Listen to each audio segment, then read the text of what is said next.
Wholesalers, do you ever have houses like this right here that are still owner occupied or tenant occupied that you would love to get under contract, but your buyer is just not willing to buy a property that is not vacant? Here's how you go ahead and solve that problem. So this specific property, I actually bought from a wholesaler and made him $20,000. That was after 2 or 3 other wholesalers before him couldn't even close on the deal for 2 reasons. One, they didn't have their buyer first, so they were already too high of a price. But number 2, no one else wanted to buy it because it was owner occupied and the lady was gonna need at least 2 weeks to a month to move out. So here's what I told the wholesaler to do. First off, I came over here and got the seller under contract for the wholesaler because I've got a good relationship with them. Here's how we got this deal locked up and still sold. I use what I like to call is just a escrow holdback.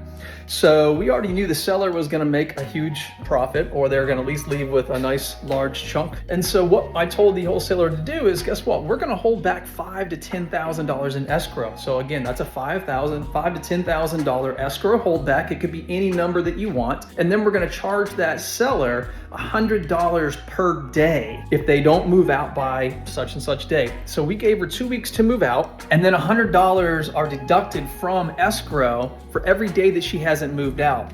Well, guess what? In this scenario, it took her 50 days. It literally took her up until the day that she depleted her entire escrow amount. So that $5,000 went right to me. And then what did I do? I was able to pay off my holding cost for that entire time. So I still ended up with this amazing property. No one else did because everyone else was afraid to go ahead and buy a property that was owner occupied. So that is a nice little trick for you guys right there.